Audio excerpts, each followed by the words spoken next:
नमस्कार साथियों, मैं मनीष भारती संस्कृति पीसीएस प्लेटफॉर्म पर आप सभी का एक बार फिर से स्वागत करता हूं। साथियों, बिहार स्पेशल के इस प्रोग्राम में हम लोग अब पहुंच चुके हैं पॉलिटी पर, यानी कि हम बिहार की राज व्यवस्था की चर्चा करने वाले हैं।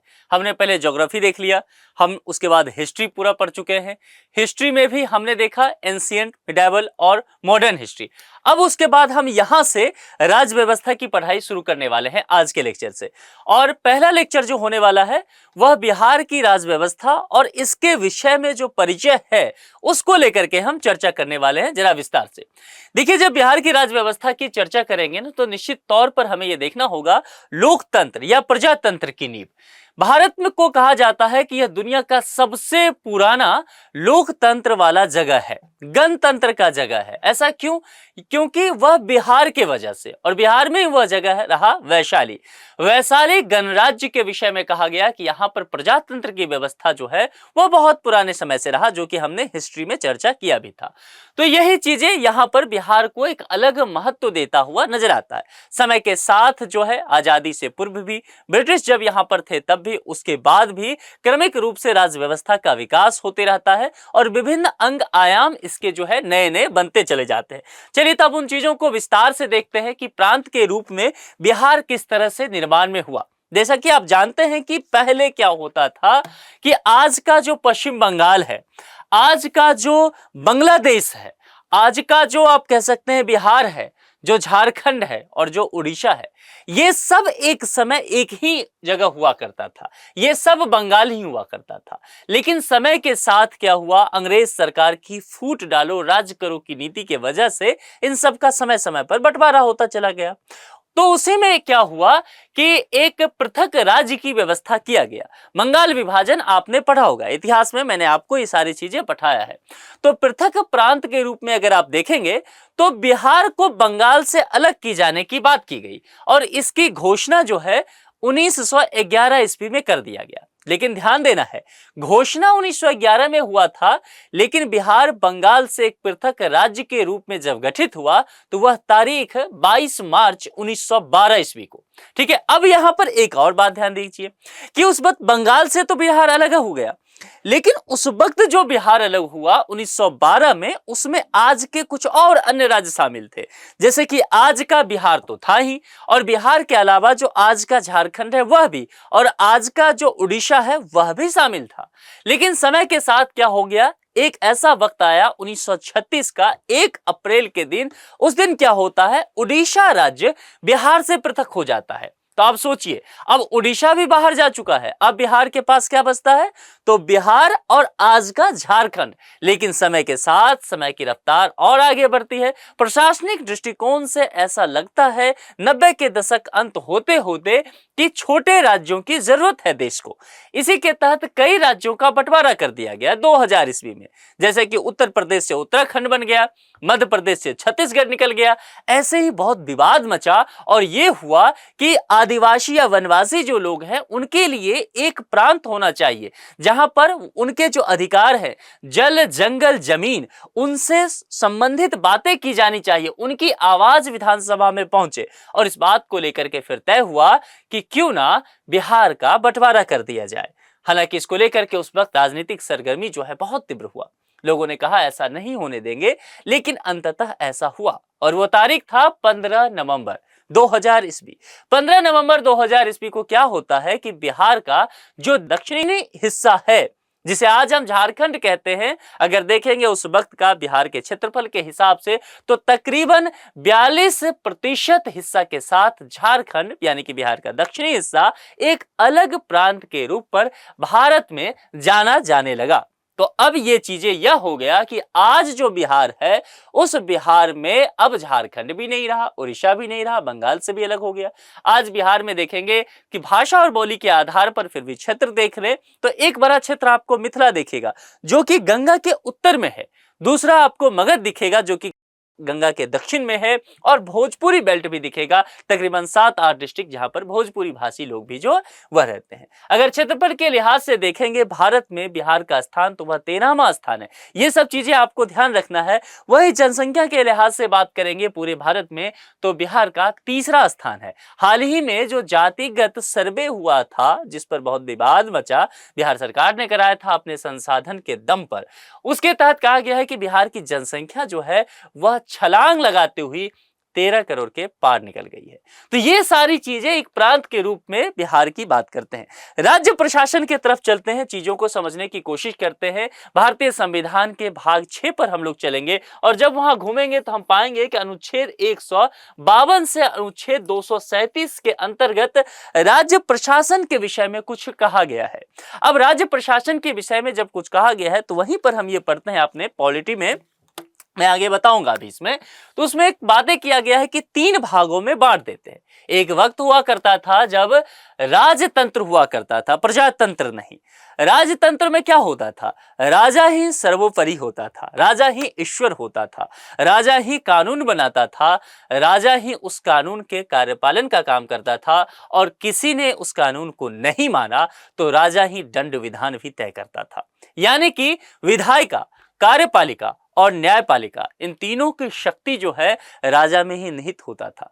लेकिन समय के साथ राजतंत्र खत्म होता चला गया, प्रजातंत्र आ गया, न्यायिक व्यवस्था आ गई उसमें, कार्यपालिका अलग हो गया, विधायिका अलग हो गया। इसी को हमने राज्य व्यवस्था में पढ़ लिया, शक्ति का पृथक्करण सिद्धांत। ये आपने पॉलिटी पढ़ते हुए पढ़ा भी होगा, पॉलिटिकल साइंस में भी इसे पढ़ाया जाता है। तो यहां पर ध्यान देना है कि राज्य की विधायिका को लेकर के हम चर्चा करेंगे। जब राज्य की विधायिका की बात करेंगे तो उसमें विधानसभा और विधान परिषद दोनों ही आएगा। अब आप कहेंगे यहां पर विधान परिषद की क्या आवश्यकता है? क्योंकि बिहार एक ऐसा राज्य है जहां पर विधान परिषद भी है।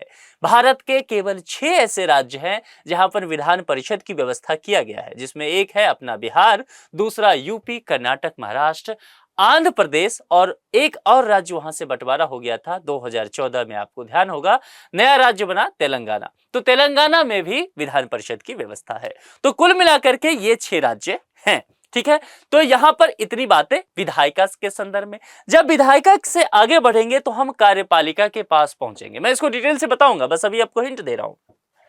कार्यपालिका के पास जब पहुंचेंगे तो कार्यपालिका 2 तरीके से होता है। देखिए यहां पर कार्यपालिका, एक क्या होगा? स्थायी कार्यपालिका, है ना, और एक क्या होगा? कार्यपालिका अस्थायी कार्यपालिका। अब इसको जरा समझ लीजिए। आप कहेंगे जनाब ये क्या सा उलझन आपने डाल दिया, 2-2 चीजें कह करके, यहाँ कितना अच्छा दिख रहा था। देखिए ये जो होता है अस्थायी और अस्थायी, यहाँ पर जो लिखा है राज्यपाल, मुख्यमंत्री और मंत्रिपरिषद, ये अस्थायी कार्यपालिका के हिस्सा है। अस्थायी कार्यपालिका कहने का तात्पर्य होता है जनता के प्रतिनिधि हैं या वहां पर नॉमिनेट किए गए हैं, वो 5 साल की अवधि के रहेंगे या जो उनका अवधि है पूरा करेंगे, फिर वो चले जाएंगे, बीच में भी बदल सकते हैं। लेकिन ये अस्थायी, लेकिन अस्थायी कार्यपालिका क्या हुआ? स्थायी कार्यपालिका का कहने का मतलब होता है जो ब्यूरोक्रेट्स होते हैं, भाई वो ही तो काम चलाते हैं, एग्जीक्यूशन का काम तो उन्हीं का होता है। आप किस में बनने जा रहे हैं, किसका हिस्सा बनने जा रहे हैं? आप चाह रहे हैं बीपीएससी क्वालिफाई कर ले, आप क्या बनेंगे? एसडीएम बनना चाहते हैं, बिहार में एसडीओ बोलते हैं। आप डीएसपी बनना चाहते हैं, है ना, आप ब्लॉक डेवलपमेंट ऑफिसर बनना चाहते हैं, आप डिस्ट्रिक्ट एजुकेशन ऑफिसर बनना चाहते हैं। ये सब किसका हिस्सा है? ये कार्यपालिका का हिस्सा है। कार्यपालिका में किसका हिस्सा है? स्थायी कार्यपालिका का हिस्सा है। आप अस्थायी कार्यपालिका में जाना चाह रहे हैं। और अगर आप चाहेंगे कि हम विधायक जी बन जाए, हम मंत्री जी बन जाए, तो आप अस्थायी कार्यपालिका में जाना चाहेंगे। मामला क्लियर हो? आगे बढ़ते हैं। 2 हिस्सा देख लिया हमने। विधायिका, विधायिका का काम क्या है? विधायिका का काम था यहाँ पर कि भैया हम जो है ना कानून को बना देंगे, लॉ मेकिंग का काम इसका था, है ना। तो ये कानून बना दिया। अब इसका क्या काम था कि जो कानून उसने बनाया है उसका पालन सही से करवाना, है ना, उस कानून को सही से इंप्लीमेंट करना जमीन पे। लेकिन आप समझ लीजिए जो कानून विधायिका ने बनाया है और जो कार्यपालिका पालन कराना चाहती है, कुछ बदमाश लोग ऐसा नहीं भी करना चाहेंगे, है ना, कुछ उसमें अवहेलना करेंगे उसकी। उन सभी चीजों को दुरुस्त करने के लिए न्यायपालिका है। न्यायपालिका उन लोगों के लिए जो कानून की अवहेलना कर रही है, जो कार्यपालिका के अकॉर्डिंग नहीं चल रही है, रूल रेगुलेशन को नहीं मान रही है, तो न्यायपालिका ने कहा कि भैया हम जो है ना दंड देने के लिए बैठे हैं, हमारे पास लेकर के आ जाओ। तो यहां पर फिर व्यवस्था है। आप देखेंगे अगर राज्य के हिसाब से देखेंगे तो क्या है, अगर न्यायपालिका की पूरी व्यवस्था आप देखेंगे, इंडियन पॉलिटी पढ़ेंगे तो उसमें क्या है, सर्वोच्च क्या है, सुप्रीम कोर्ट ऑफ इंडिया, है ना। उसके बाद उच्च न्यायालय, तमाम राज्यों में हाई कोर्ट्स हैं, कई राज्यों में 2 राज्यों के मिला के 1 हाई कोर्ट्स हैं, ठीक है। उसके बाद अधीनस्थ न्यायालय, ये सब आपने पढ़ा है। लेकिन जब हम राज्य की बात कर रहे हैं, बिहार की बात कर रहे हैं, बिहार की राज्य व्यवस्था को देख रहे हैं, वहां की न्यायपालिका को पढ़ रहे हैं, तो फिर 2 स्तर पर हम देखेंगे, उच्च न्यायालय और अधीनस्थ न्यायालय। तो कुल मिलाकर के ये चीजें जो है हमने देख लिया कि किस स्तर पर है। अब चलिए थोड़ा सा विस्तार से देखना पसंद करेंगे, राज्य की विधायिका पर आ जाते हैं। मैंने क्या बताया था, विधायिका का काम क्या है, कानून बना देना, ठीक है। अब कानून कहां बनाया जाएगा, विधानसभा में बनाया जाएगा। अब देखिए क्या होता है, क्या संविधान में इसको लेकर के कुछ बातें की गई है, जी जनाब किया गया है। कहां पर, अनुच्छेद 168 के आसपास चलेंगे हम लोग। जब यहां पर चलेंगे तो ये कुछ हमसे कह रहा है, क्या कह रहा है, अनुच्छेद 168 कह रहा है कि प्रत्येक राज्य में एक विधानमंडल का गठन किया जाएगा। मामला समझ में आ गया। भारत के जितने भी राज्य हैं सभी में एक विधानमंडल होगा। भारत का संविधान यह स्पष्ट रूप से निर्देश देता है। अब यहां पर समझ लीजिए, जो राज्यपाल, विधानसभा एवं विधान परिषद, यदि विधान परिषद हो तो मिलकर बना है, ठहर जाना है, घबराना नहीं है, आपने इधर परेशान नहीं होना, ध्यान देते हैं।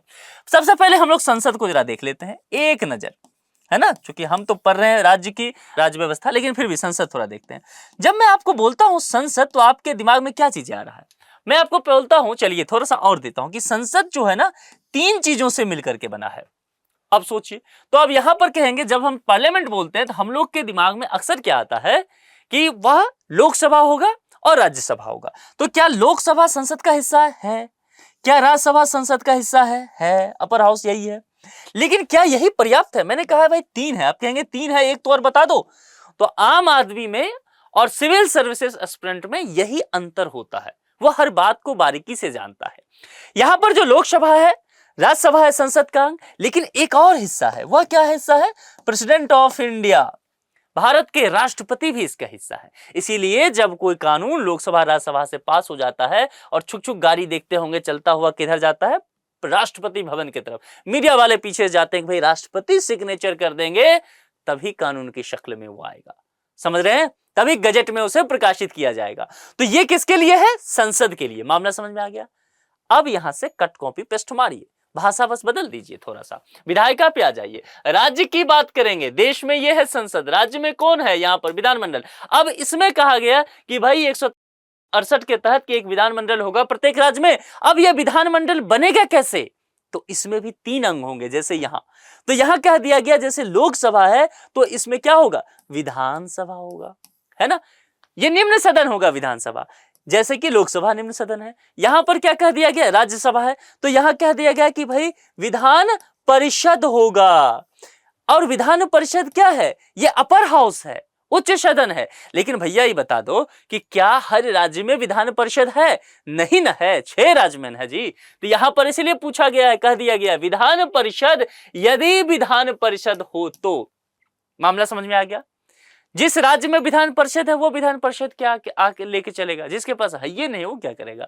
तो यहां पर ये ध्यान रखना है, विधान परिषद यदि है तो ये अपर हाउस होगा। और बिहार के कंडीशन में, बिहार में विधान परिषद है ना, है। चलिए बताइए नंबर कितना है बिहार में विधान परिषद का, कमेंट बॉक्स में फटाफट लिखना शुरू कर दीजिए, आगे मैं बताऊंगा।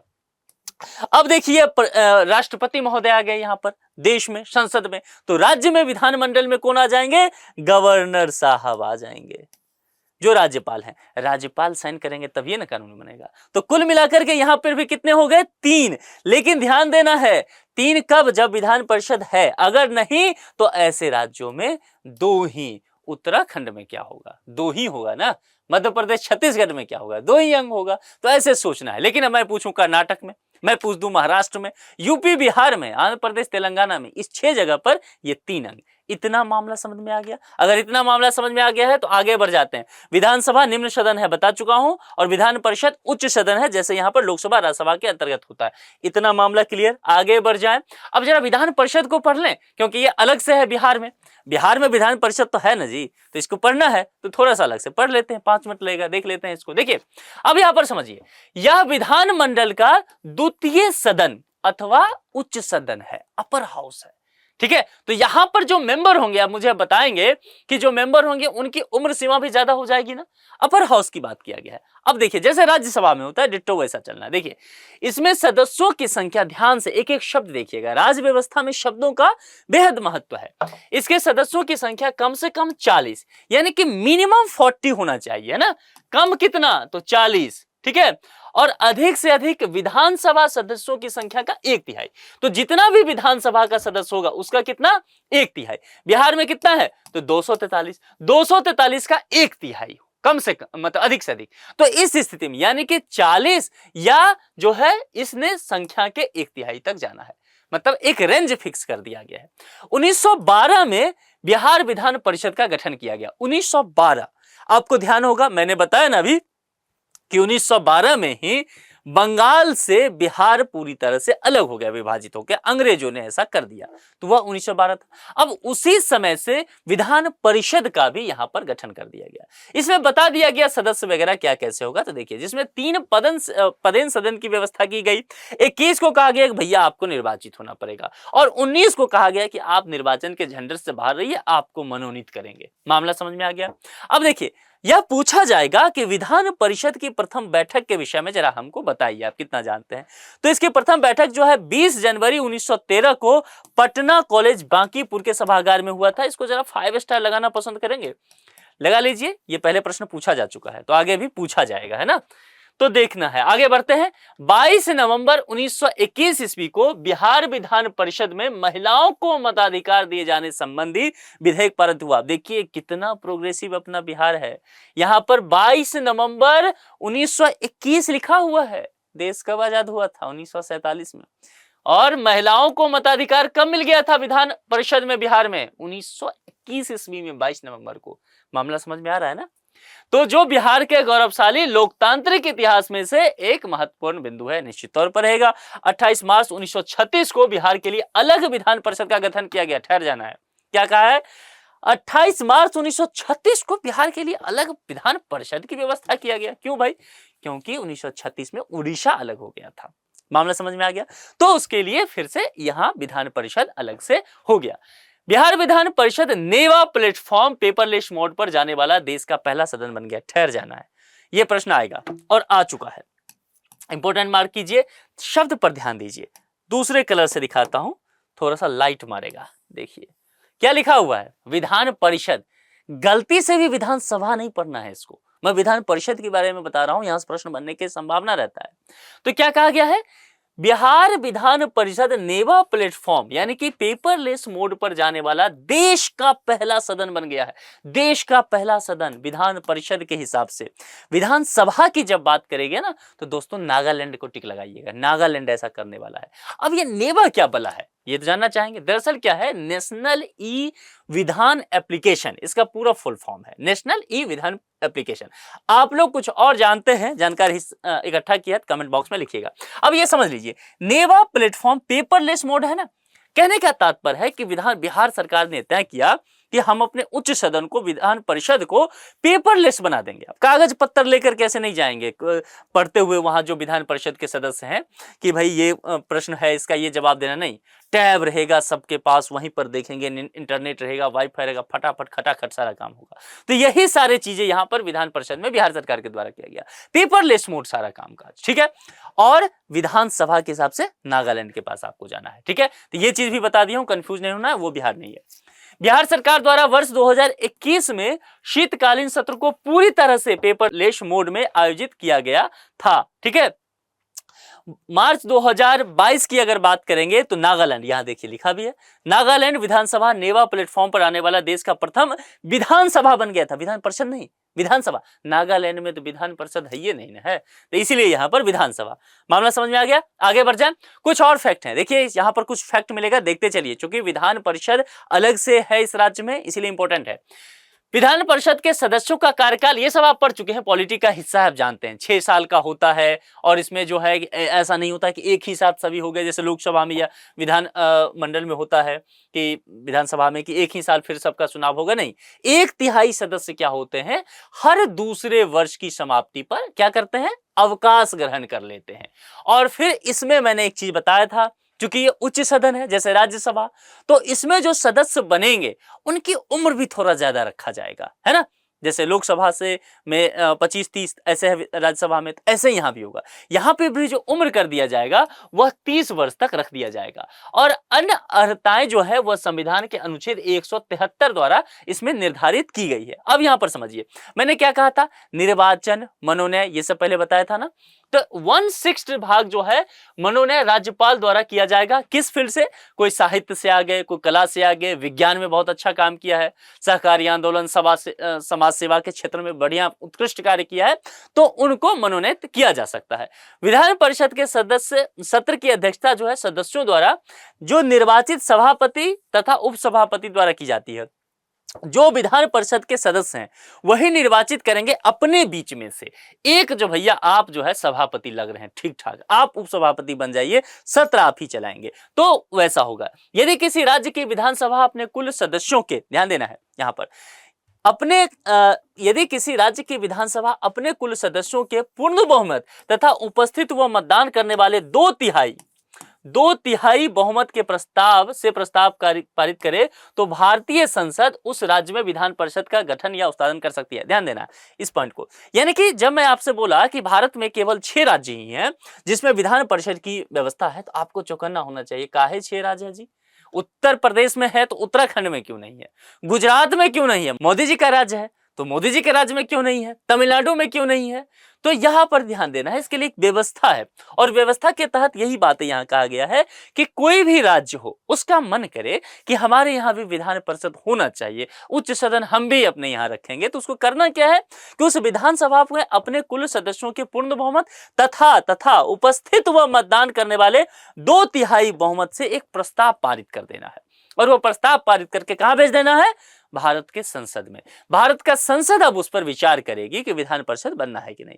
और संसद विचार करने का क्या तात्पर्य है? मैंने क्या बताया था, संसद में लोकसभा, राज्यसभा और राष्ट्रपति तीनों, ये सब हो जाएगा तो उस राज्य में भी क्या हो जाएगा? विधान परिषद बन जाएगा। अब विधान परिषद के सभापति, मैंने क्या कहा था, विधान परिषद के जो सदस्य होते हैं ना, आपस में भी एक बढ़िया सा आदमी देख के सभापति नियुक्त करता है कि भैया चलाइए अब आप सभा को। तो यहां पर है बिहार और उड़ीसा संयुक्त रूप से हुआ करता था, ध्यान देना है, 1921 में हुआ गठन और 36 तक।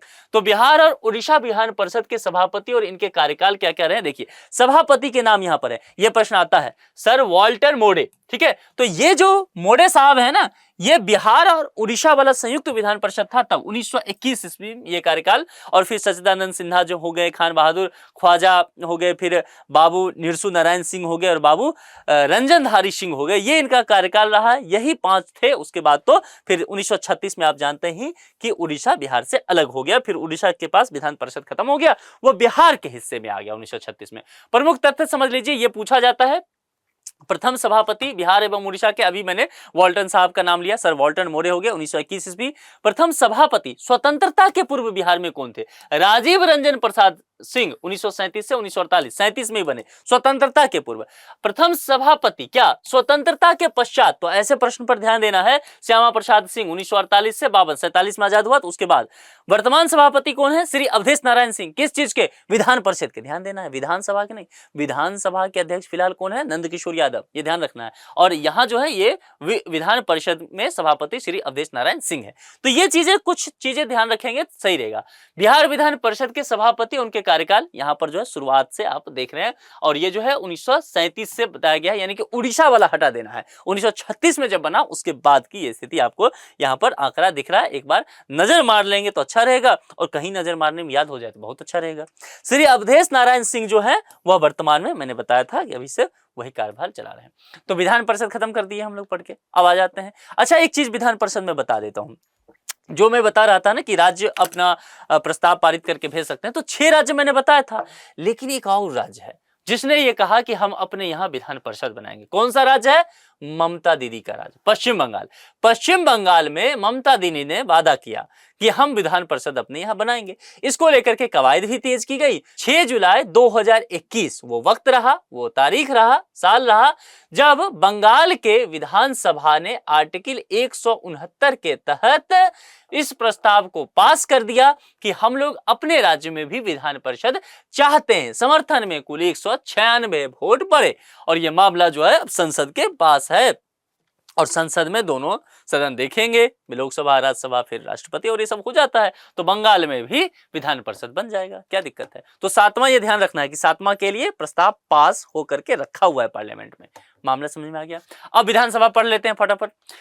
बिहार राज्य विधानसभा में विधानसभा को क्या कहा जाता है? निम्न सदन। निम्न सदन क्यों? क्योंकि उच्च सदन विधान परिषद है। इसमें कुल सदस्यों की संख्या कितना है? 243, इतने विधायक होते हैं।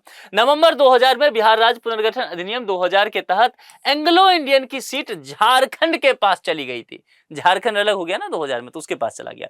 104 में संविधान संशोधन 2021 द्वारा एंग्लो इंडियन की सीट को समाप्त ही कर दिया। मोदी सरकार ने कहा सब जरूरत ही नहीं, हटो, तो ये समाप्त हो गया। अब आगे थोड़ा बढ़ जाते हैं, कुछ फैक्ट है देख लीजिए क्योंकि ये फैक्ट पूछा जाएगा। 91वां संविधान संशोधन 2003 के तहत केंद्र राज्य में मुख्यमंत्री सहित उस राज्य की विधानसभा के कुल सदस्य संख्या के 15% से अधिक मंत्रिपरिषद में सदस्यों की संख्या नहीं हो सकती है।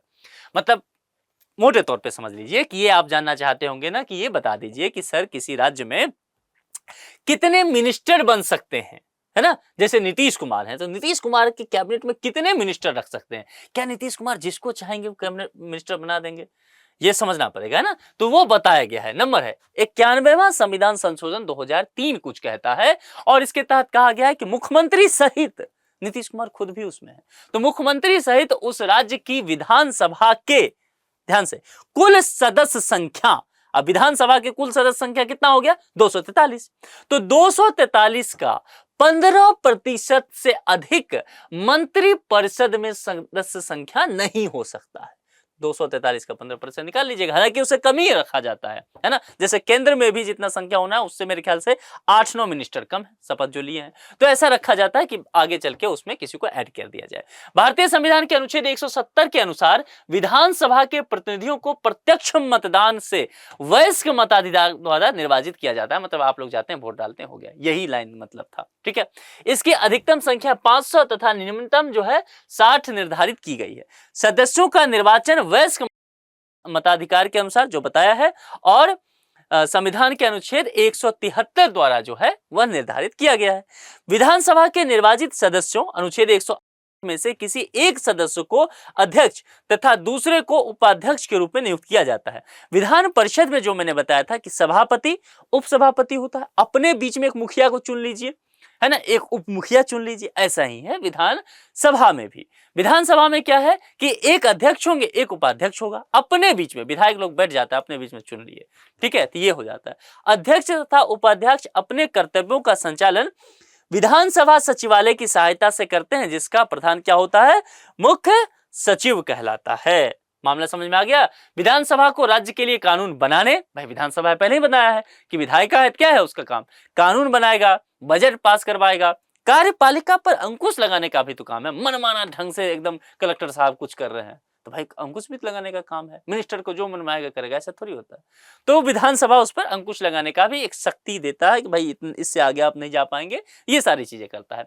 आपात स्थिति लागू होने पर विधानसभा की अवधि जो है 6 माह तक बढ़ाई जाती है।